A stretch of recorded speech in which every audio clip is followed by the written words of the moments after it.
Hi and welcome back to An Average Joe Outdoors. In this video I wanted to announce a series of future videos, future episodes if you like, which list and detail and break down the kit that I use for wild camping in the UK. It's not going to be a definitive list of everything that I think you should have, but this is based on my experiences over the last 25 years of doing this. I wanted to just give you a bit of a backstory about me and my experiences. I am, as the channel says, an average Joe. I consider myself an average Joe. I've got a fair amount of experience and knowledge and quite a few contacts that I glean information from, but I also know that there's a limit to what I know and can do, and there is a lot of high-end users who go faster and lighter than I do and do things that are much more intrepid. But I like to think that over the years I've got a reasonable grasp on what's needed to sustain yourself on a UK mountain, in the UK mountain environment for 24, 48 or even 72 hours. I previously have worked in the outdoor industry for many years. I was a retailer of higher end technical outdoor clothing and equipment, and I've also had people that worked for me and with me who were part of mountain rescue teams. I'm summer mountain leader, British mountain leader trained, disclaimer not assessed, so I've had the logbook filled and bursting for many years. I took the training in the Highlands of Scotland. I did a lot of Munro bagging there, a lot of wild camping. I never, due to work commitments, I never unfortunately went back to take my assessment, and then ill health and leg injuries sort of stopped me, curtailed me doing that, so it slowed me down a bit. But because of all my contacts, my friends and my family, and being part of that industry where I did go out with product designers on gear tests and tested prototype boats and things like that, I was lucky to be included in that. And I do feel I've got a grasp on maybe the parameters of what you should be looking for especially if you're starting out. So what you're going to be seeing is in these next few episodes is actually my kit as it is. There's some new kit in there. There's also some very old kit in there as well. Kit that's worked fantastically well, and I swear by it. And other items that I'd be looking to replace or upgrade. I'm one of the many that aren't lucky enough to replace everything or buy everything, all of this huge amount of kit all at once, and all of the best quality. But I think in that's not a bad thing, because as you progress and you evolve into the different bits of kit that you need, you then overlap. Some kit lasts for a long time, other kit you're replacing, so it's a constant. Every year there's something that you can upgrade or replace, because there's a better item out there, or your item is worn out. And when you know what you want, it's a lot easier to shop if you know what you're looking for, if that makes sense. So the items that I'll be breaking down, I've categorised them, and that's based on the different bags that I've got that I put things in a lot of the time. So what I'm going to do, and starting off in this episode, in a few minutes, I'm going to take a look at my backpack, and in future episodes I'm going to look at tent. Another episode I'm going to look at clothing, waterproofs and gear for extremities, Another episode, cook sets, stoves and utensils, essential kit and accessories, first aid kit, Hill food and drink, sleep system, mats and sleeping bags, toiletries, and especially navigation, maps, compasses and apps, things like that. But try and make them in bite-sized chunks, just in case you don't fall asleep, as I'm sure many of you do in my quite long videos. So I'll try to make them a bit punchier and snappier, a little bit more interesting. So just to reiterate, what I'm going to give you isn't a definitive list, and whilst you're going to see the brands that I use and the gear that I use, let's look at the type of gear that you're going to need. And I think because of my experience, whilst I don't claim to be the be-all and end-all of mountaineering, I think I've got a fair grasp on what's essential kit and what's recommended kit. I've spoken to an awful lot of experienced and professional users in the past and currently, and I've seen an awful lot of kit lists, from event kit lists to ultra marathons to wild camping to day hiking, long distance hiking. This is more wild camping in the UK. But I tried to put some parameters of what I've heard and what I've experienced over the years, that if you're getting into this and a little bit worried about this, little limits to aim for, as in weight and size. So without further ado, let's get on with the first episode. Right, my first bit of kit, and quite an essential bit of kit I want to show you. What I use is the backpack. I'll try not to bang on the table too much like I did in the previous videos. I noticed that the tripod's a bit rubbish. That's the first thing I need to upgrade. This is my backpack. Looks quite big. It's actually quite big. This is the Deuter Actlight 50 plus 10. Now this is, again, another disclaimer. There are smaller packs in this. I know a few guys and girls who can pack 40 to 45 litres, ultra lightweight kit, high-end, fast-moving users. I tend to sustain myself on a mountain for 24, 48, even 72 hours, so I tend to go a little bit bigger. This is a 50 plus 10 litre, and I'll show you why there's a plus 10 on there. I've had this since 2010, 13 years old, and I swear by it. I think Deuter kit is extremely well made.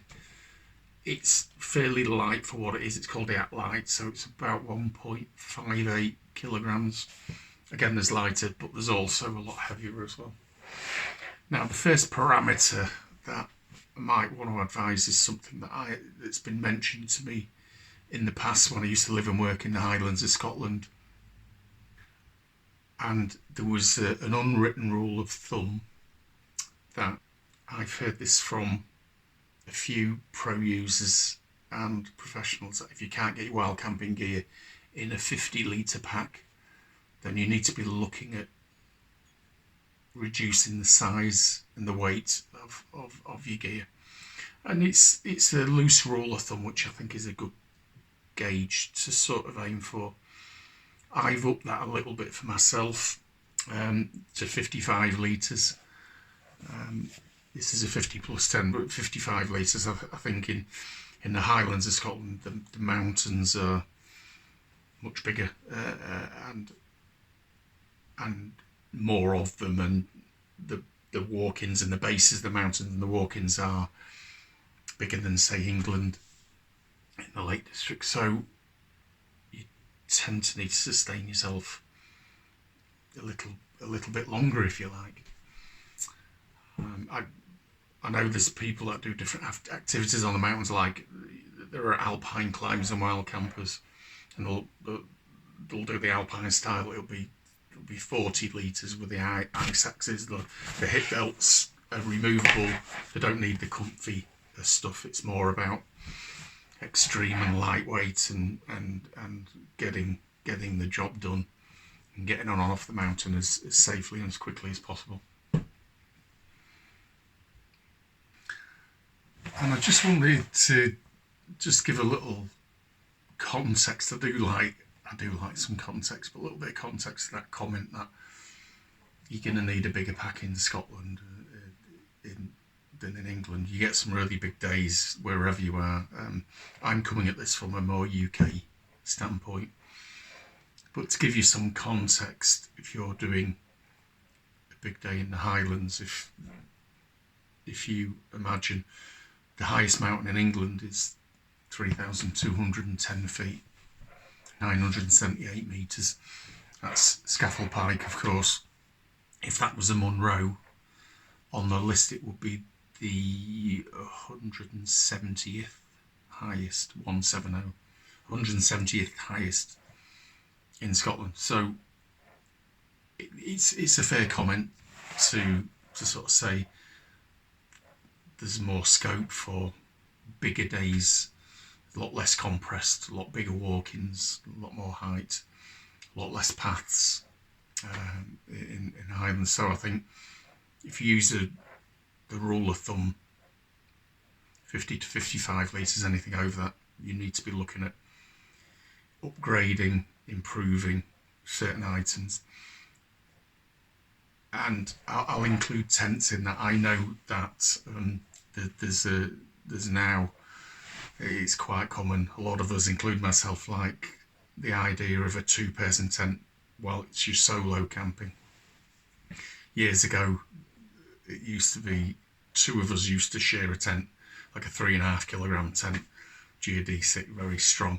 That was quite cosy, quite intimate, a bit too intimate sometimes. But I know a lot of people now are looking at carrying tents 2 to 3 kilogram. If you're going to do big days, you want a strong item. Don't get me wrong, but your tent might be something you want to look for, is to reducing the size and the weight. That you might want to go to a 1-person one. So that was the sort of context I wanted to add there.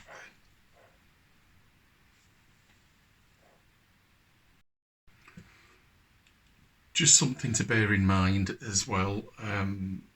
I was told when I was in the outdoor industry, I used to sell Deuter and Low Alpine and things like that, and great brands mainly. But if you put a 50-litre Deuter next to a 50-litre Low Alpine, the Deuter will be bigger.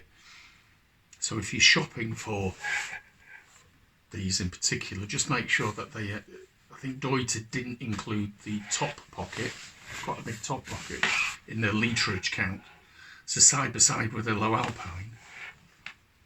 Alpine did include it, Deuter didn't. So Deuter actually looks and is a bigger pack per litre, if that makes sense. So if you're buying online, just bear that in mind.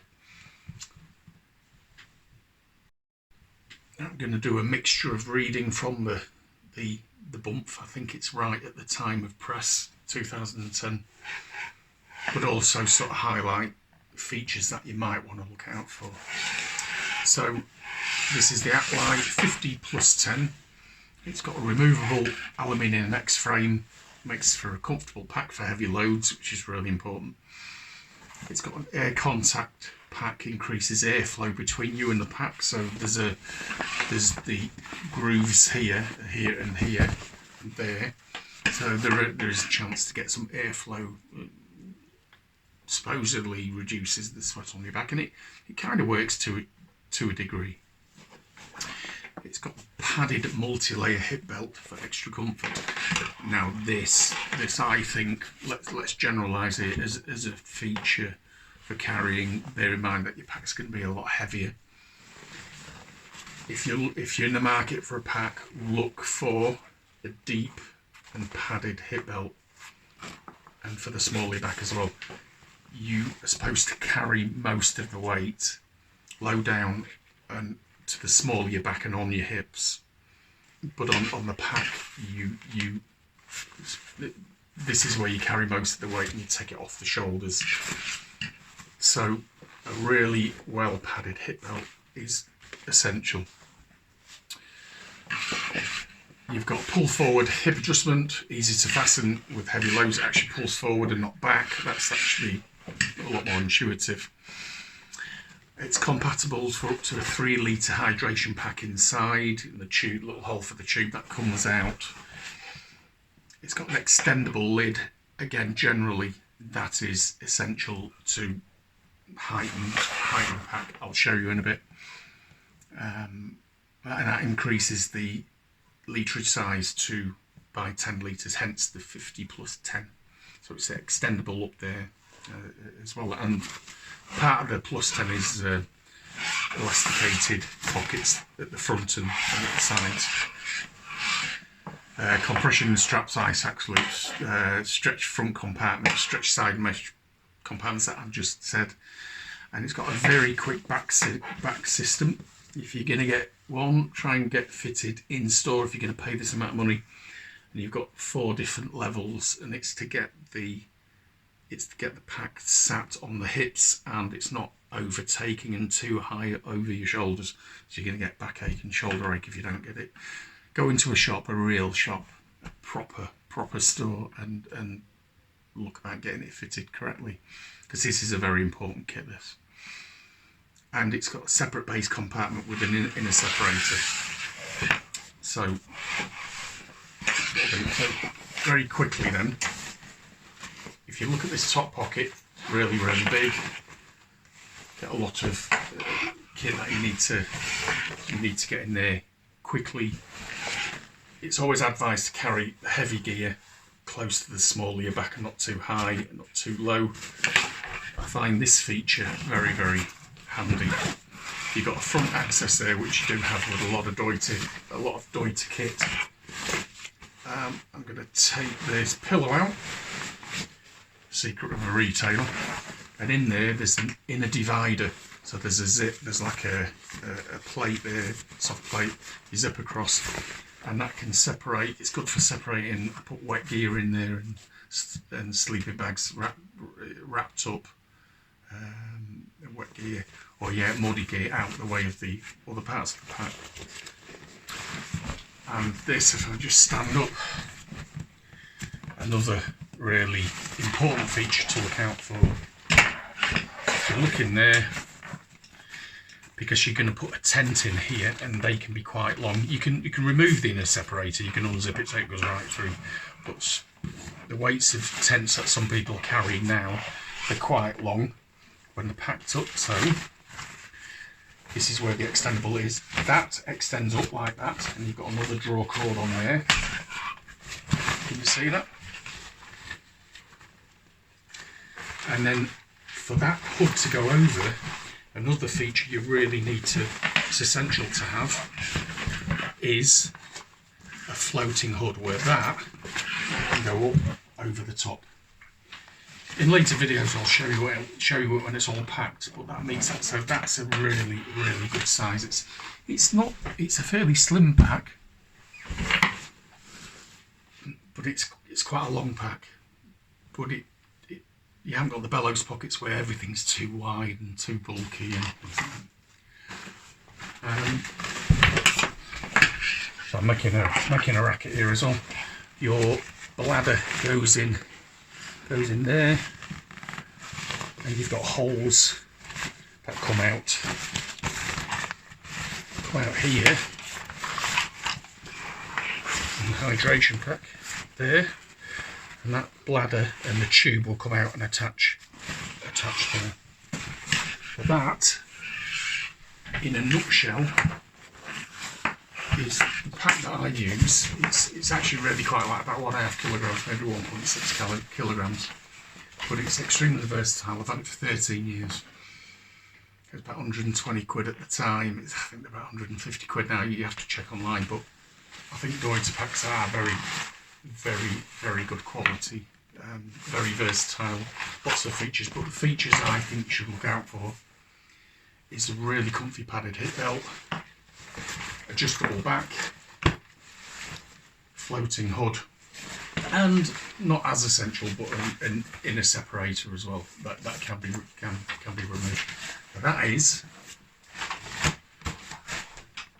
the Deuter Athlite 50 plus 10. There are lots of good backpacks out there, some great brands. Shop around, but I would recommend going in to have a look and see how they actually fit and test them in a shop. They'll put some weight in there and get it fitted to your back correctly. Give a bit of care to this purchase, because the more comfortable the better. You're going many miles, quite some height, with a lot of weight. It has to be comfortable. Don't buy recklessly on this, and it will make things a lot easier and a lot more enjoyable for you. Okay.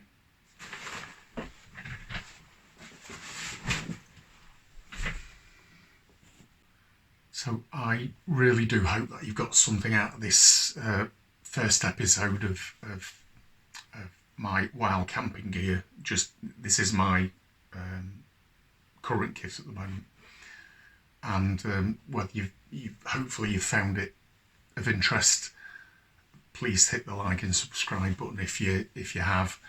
I would really like to hear your thoughts on this, whether you agree, whether you don't agree. What are your kit choices? What are you looking to upgrade? What doesn't work for you? What are your experiences and what you've found? So thanks for your time. I hope you enjoyed this, and I'll see you for the next one. See you later.